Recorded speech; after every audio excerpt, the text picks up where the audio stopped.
The Suns fired head coach Mike Budenholzer, and now the tea, it is spilling. But first, could the Warriors be in some trouble with Jimmy Butler ailing heading into their big play-in game against the Memphis Grizzlies? I'm Trevor Lane. This is the Basketball Bulletin. Make sure you subscribe to the channel. Right now, about 70% of you watching, you know if this is you, are not subscribed to the channel. Hit the subscribe button.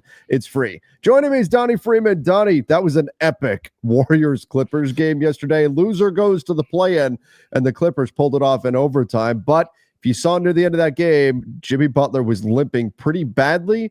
Looks like he has a deep thigh contusion. Getting treatment, plans to play against the Grizzlies.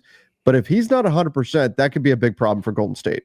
Oh, yeah, for sure. They absolutely need him. That game's funny because for like 3.5 quarters, Jimmy was the best player on the Warriors. And then Steph gets hot, like in the fourth quarter, midway through, and he had like 20 or something between overtime and the fourth. But Jimmy was humongous for this team. He really kept them in it. And apparently playoff Jimmy is still a thing. I think we saw that pretty clearly yesterday.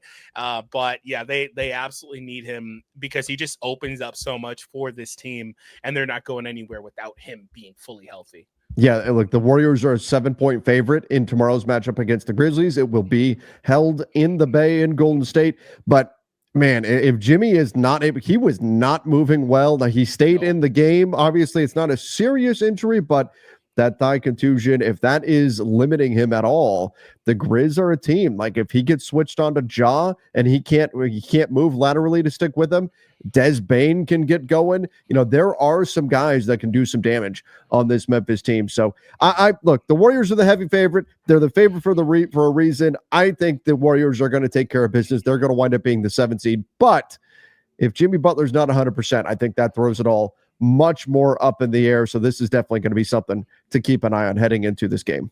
Yeah, absolutely. They put 48 minutes on him for this one. So that's it's pretty interesting. I am curious about the load he's going to carry in the playoffs. If it's going to be 48 minutes a night, I mean, there's not going to be any chance for him to rest this thing. We already know that at this point of the year, guys are ailing. They're going to be in a position where they're probably getting shots to deal with some of the pain and all that stuff, as we typically see. But they need to find a way to get Jimmy less of a workload to get him closer to 40 if possible. So we'll see what happens, but I do expect them to win the next game.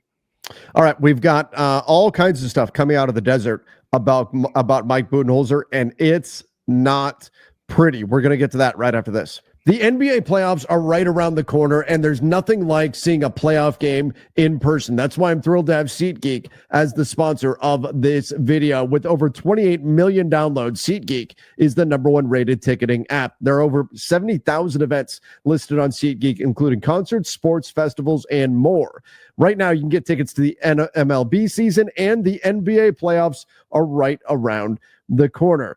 I love going to live events using SeatGeek. For me, it's about the value. SeatGeek has your back. Each ticket is rated on a scale of 1 to 10, so you know you're getting a good deal. So you look for the green dots. Green means good, red means bad. Plus, every ticket is backed by their buyer guarantee. I love that. Takes all of the worry out of buying tickets. And I came through for you guys. Use our code Bulletin10 for 10% off your next set of tickets at SeatGeek. That's 10% off any tickets with promo code Bulletin10. Make sure you click the link in the description to download the app and have the code automatically added to your account so you can use it later. Again, big shout out to SeatGeek. Super thrilled to have them on as a sponsor for the Basketball Bulletin.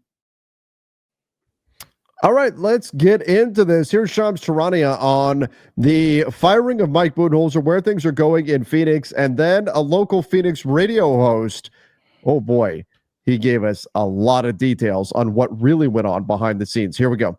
Where do the Suns go from here, Shams? From a grand perspective, it's about Devin Booker and where does he stand in all this. And I think that is very important, Malika. And from my understanding is he remains the foundation of everything they're doing in Phoenix. Everything else, though, has been up for discussion with the Suns except for Devin Booker. And we saw they went from 49 wins, the 6th seed, the number 13th ranked defense last season, to this year. They were the 3rd worst defensive team in the NBA. Mike Budenholzer clearly had a disconnect with his entire roster. And for the team with the highest payroll in the NBA, it's clear the ownership there, Matt Ishbia, he's put all... Hold on, Donnie. Look how many coaches Devin Booker has had. as a Phoenix Sun. He's going to be on his third new head coach once they hire somebody in 3 years. Yeah, the KD tenure is going to have like a few different coach firings, right? All three of those guys at the bottom, KD was there. My for, God, right? That's ridiculous. Unbelievable. Booker, by the way, has been in the league for a very long time. Longer than you would think. Yeah, I was gonna say it doesn't feel like it, but he's like what 28 now. Like he's been around for a while. He has. He's the foundation of the team. And the team, I mean, his head's got to be spinning at this point. Like whoever comes in, can Devin Booker even take them seriously? Like, oh yeah, I'm in it for the long haul. Well, yeah, the last 8 guys said that too. Where 7 guys said I'm in it for the long haul, and that didn't happen. Most of them lasted 1 year, and that's it. That's insane, man. Yeah, that's unbelievable. Crazy. Unbelievable. All right, that's got to be the most turnover among teams. It's got to be. It's got to be. It's got to be. Versus all his money into this group. But now moving forward, they have major decisions to make. This is just the start of what's going to be multiple major changes in Phoenix from a roster perspective. That is going to start with Kevin Durant. I'm told the Suns and Durant, as well as his business partner, Rich Kleiman, will be working together on his next trade home.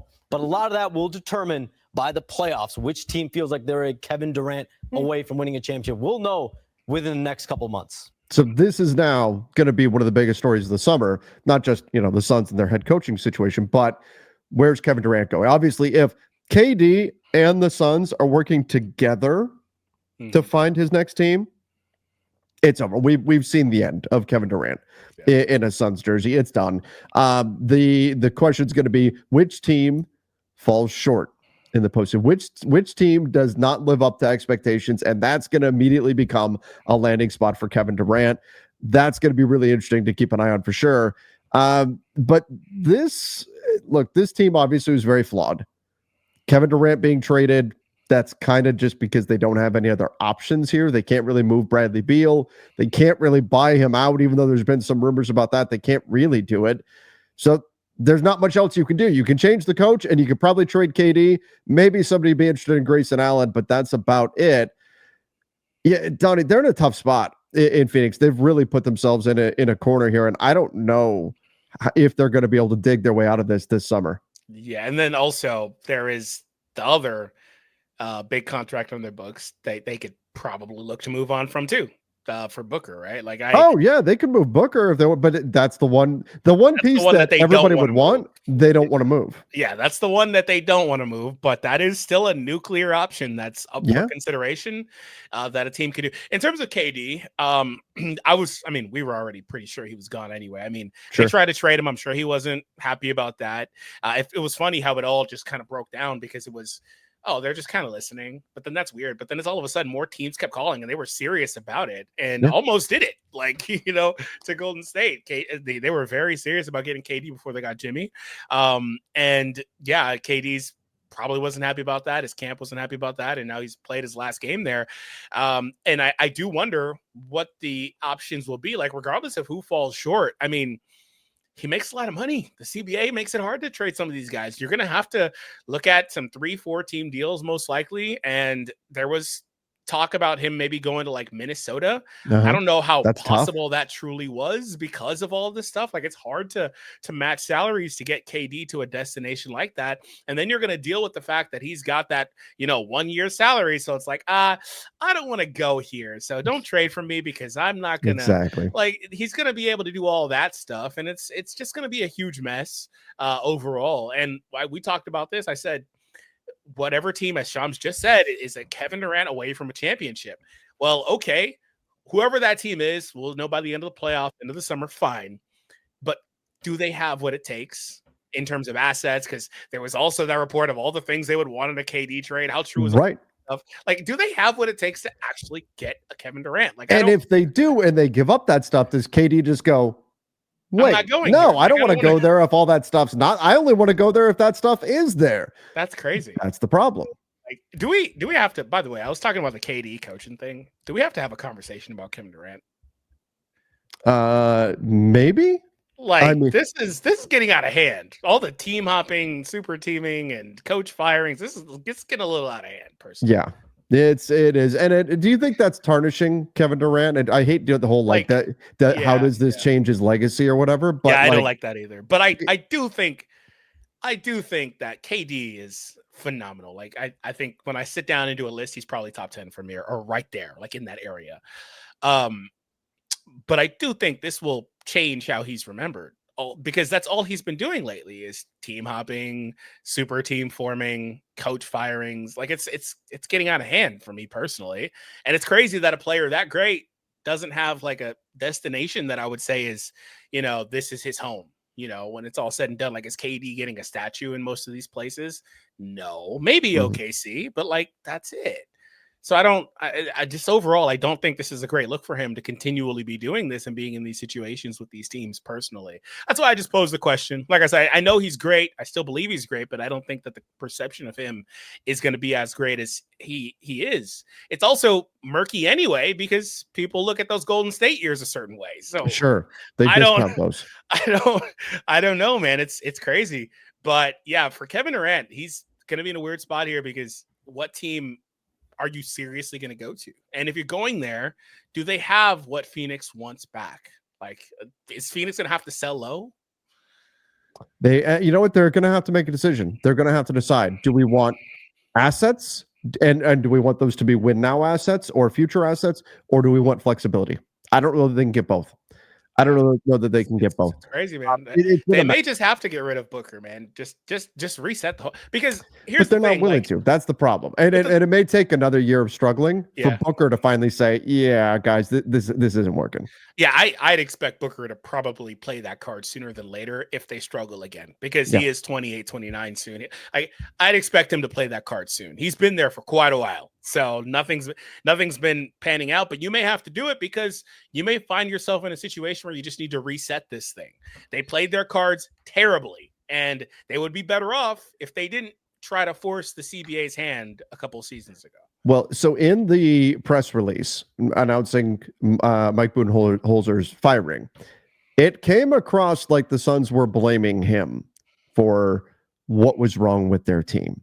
Yeah. And now with the stuff that's coming out, that suggests that maybe the Suns don't think their team is that bad, that they do think a decent amount of it was Mike Budenholzer's fault. So this is John Gambadoro, who is very, very plugged in Phoenix. He's a local radio host, does a great job there. He said this today: I'm not usually a fire the coach guy, but this guy was a disaster and needed to go. There was no way he could have come back. I do not know of one person in the organization that liked dealing with him. Ego was just too big. He coached like he wanted to be fired. Damn. How's that for a headline? That's coached scathing. Like he wanted to be fired.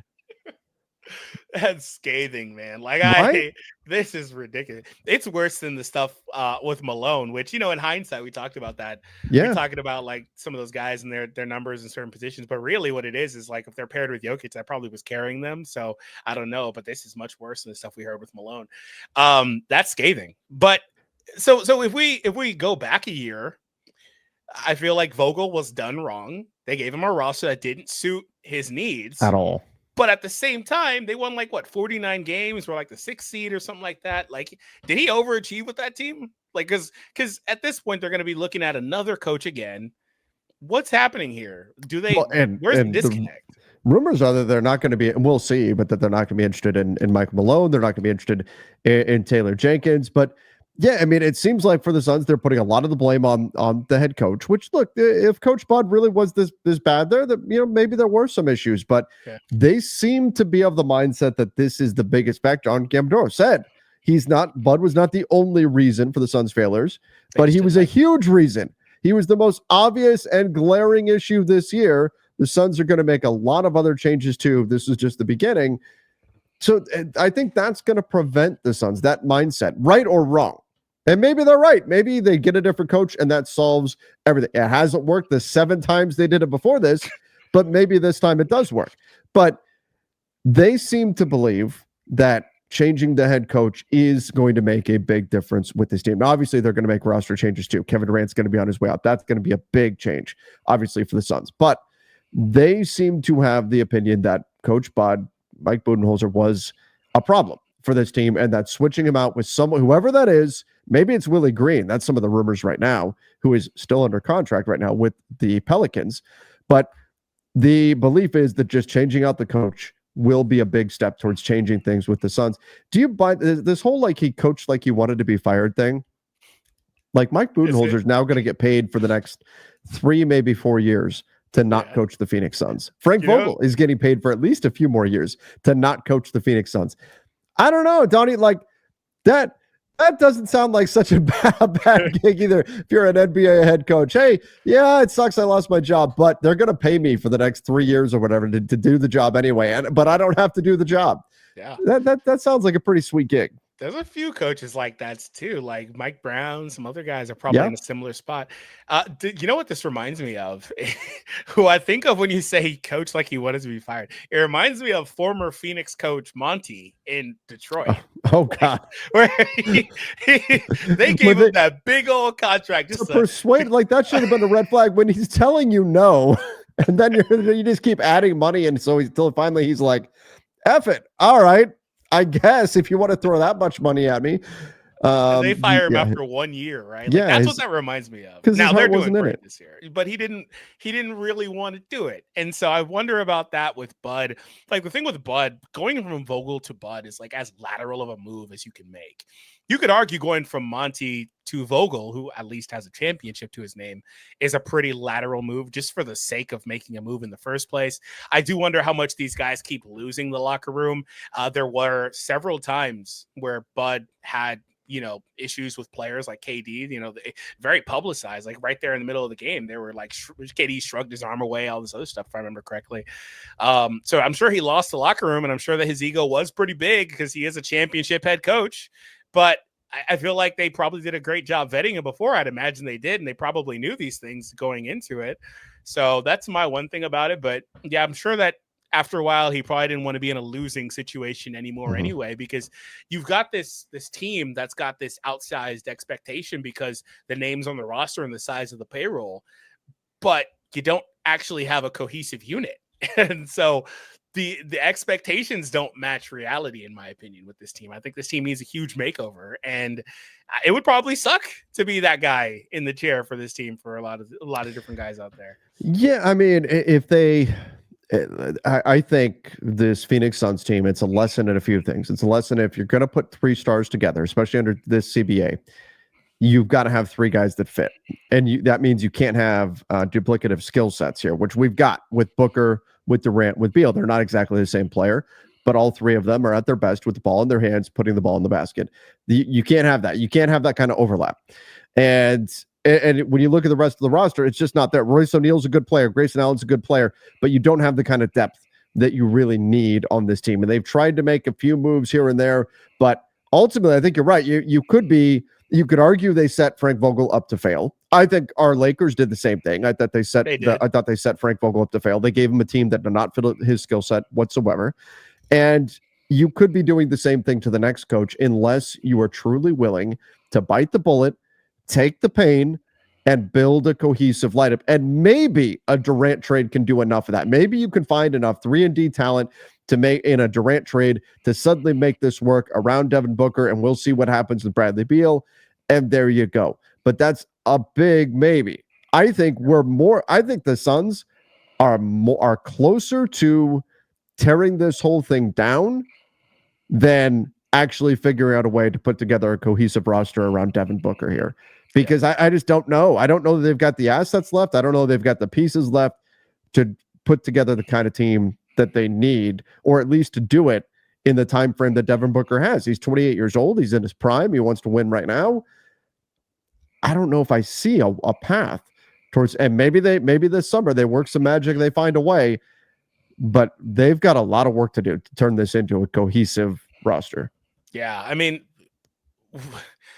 I wonder about if they were to trade off KD, let's say in the best case scenario, they get back a few very good role players, and that looks better. It slots everyone better. I think you can maybe make do with Beal and Booker. I think 2 of the 3, is better than 3 because you would be able to disperse that ball better with the 3 guys, or with the 2 guys as opposed to the 3. Now, obviously, that's not saying they're better without Kevin Durant, but who knows if you have a couple guys that don't need shots and just kind of play their role perfectly, if they wouldn't be better as a team for it. But either way, I don't have faith in Booker to be the best player on a championship team, and I certainly don't have faith in Beal to be the second best player. So then you're in this weird territory where you're like, okay, well, what are you doing? Are you just trying to remain competitive? Are you trying to shoot for 45 wins a year? Like, what are you doing? Because I don't think people are going to be content with that either. Especially if you're Booker, right? I don't know where Beal's head is at, but Booker specifically, I don't think he's going to be content with that. So I do wonder about that piece of it for these guys too. Did you see the Tyus Jones thing that came out yesterday or earlier today? No, what was that? That basically he regrets not taking the money because he lost the role and all that stuff with this team during the stretch where they were just kind of throwing darts at the wall, seeing what they could do. He took less money to come here and hope to have a big role on this team, and it just kind of didn't work out also. Well, I mean, it makes sense because he bet on himself. He wanted to be a starting point guard on a good contending team and believed that was going to yield a big payday this summer. Obviously, this team fell to pieces, and so that's going to be tough for him now this summer. He's going to have to, again, rehab his value, and he should have taken the bigger money offer that he had before. He kind of bet on himself. People always like to throw that out there, like this big, this grandiose thing, like yeah, I'm betting on myself. Look, there's times where that works out. There's also times where it doesn't. Yeah. There's also times where Latrell Sprewell can tell you a little bit about that. Obviously, Tyus Jones, totally different category than Spree, but still, there's times where it doesn't work out, and that's kind of what's happened with Tyus Jones. Schroeder can tell you all about that too. Schroeder. Yep. Yeah. I do like this team just on paper though. Like I like Allen, I like O'Neal, there's some good pieces. I like Micic, I like Nick Richards, Ryan Dunn. I like some of these guys. It's just weird that it doesn't work. I think it just doesn't work because you got 3/4 of your salary cap tied into players that are, like you said, duplicative with skill sets. So I don't know. They've got a really tough task ahead of them. Yep. I do wonder if they're able to rebalance it this offseason. We'll see what happens. But a coaching change is needed. Do you think they're going to do something with Jones? It seems like they're putting everything on Bud, but is anything happening with Jones? With James Jones, the GM? Yeah. I mean, I think his seat is a little bit hot. I think in Phoenix, anything is possible right now. He's also just executing what Ishbia wants. That's the problem. That's the problem. But at the same time, a lot of times GMs just have to take that bullet for ownership.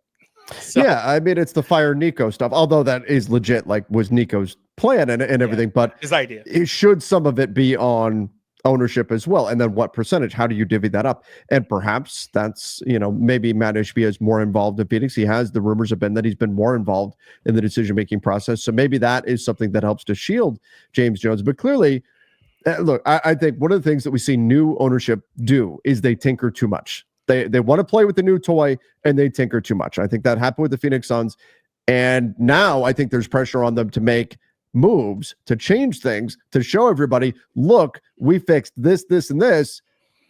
They can go overboard. They can overcorrect. And that would now be the concern, that the Suns go into this summer and overcorrect. I think you're already changing the coach. You're going to trade Kevin Durant.